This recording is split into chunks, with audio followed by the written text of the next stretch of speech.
আজকে আমি বানাবো এই যে ইলিশ মাছের সুন্দর একটা রেসিপি। এর আগে আমরা ইলিশ মাছ হচ্ছে মানে সর্ষে দিয়ে খেয়েছি, কিন্তু একবার আদা রসুন দিয়ে কষা কষা করে খেয়ে দেখবেন, ভালো লাগে। তা আজকে আমি আসুন এই যে ইলিশ মাছটাকে ভালো করে কুটিয়ে ধুয়ে নিয়েছি। এবার এর মধ্যে আমি দিয়ে দিচ্ছি লবণ আর নুন দিয়ে ভালো করে মাখিয়ে নেব।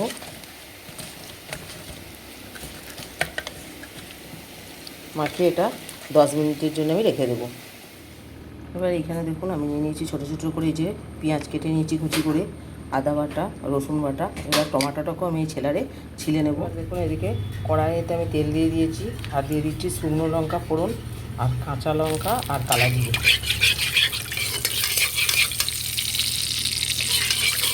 এবার এইগুলোকে একটু ভেজে নেব।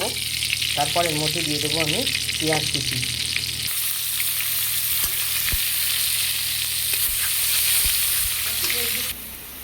পেঁয়াজটা ভাজা হয়ে এসছে, এবার এর মধ্যে আমি দিয়ে দেবো রসুন বাটা। রসুনটা ভালো করে ভেজে নেব যতক্ষণ না পর্যন্ত রসুন থেকে কাঁচা গন্ধটা চলে যাচ্ছে। এবার এর মধ্যে দেখুন আমি দিচ্ছি এই যে টমেটোর পেস্ট, হলুদ গুঁড়ো, লঙ্কার গুঁড়ো আর আদা দিয়ে ভালো করে এটাকে মিশিয়ে নিয়ে আমি কড়াইয়ে দিয়ে দেবো।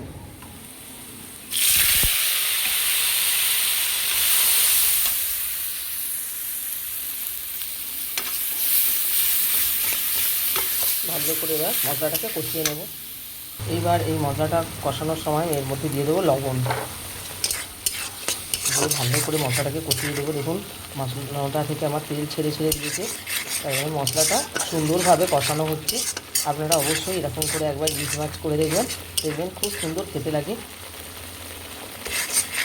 আমরা তো হচ্ছে সর্ষে দিয়ে ইলিশ খাই, কিন্তু এরকম করে নানা রকমের ভাবে বানালে পারে দেখবেন খেতেও ভালো লাগবে। এবং মশলাটার কালারটা কতটা সুন্দর হয়েছে।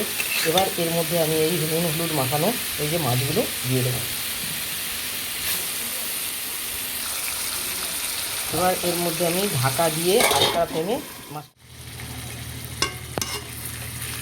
এবার একটুখানি করে এগুলোকে আমি উল্টে দেবো, মাছগুলোকে উল্টে দেবো। একদম উল্টে দিয়েছি। আর মাছের কালারটা দেখুন কতটা সুন্দর এসেছে। প্রায় মাছটা আমার একদম হয়ে এসেছে, কারণ এই মাছ বেশি মানে সেদ্ধও হয় না, এটা অল্প সময়ের মধ্যেই হয়ে যায়। এবার একটা পাত্রের মধ্যে সাজিয়ে নিয়ে আমি আসছি। একদম কমপ্লিট হয়ে গেছে, একটা পাত্রে সাজিয়ে নিয়েছি। দেখুন বন্ধুরা কত সুন্দর দেখতে লেগেছে, খেতেও খুব সুন্দর লাগে। আপনারা বাড়িতে নিশ্চয়ই ট্রাই করবেন। ভালো লাগলে আমাকে লাইক শেয়ার সাবস্ক্রাইব করবেন, কমেন্ট করে আমার পাশে থাকবেন। আপনারা সুস্থ থাকুন, ভালো থাকুন। দেখা হচ্ছে আবার পরবর্তী ভিডিওয়। ততক্ষণ টাটা।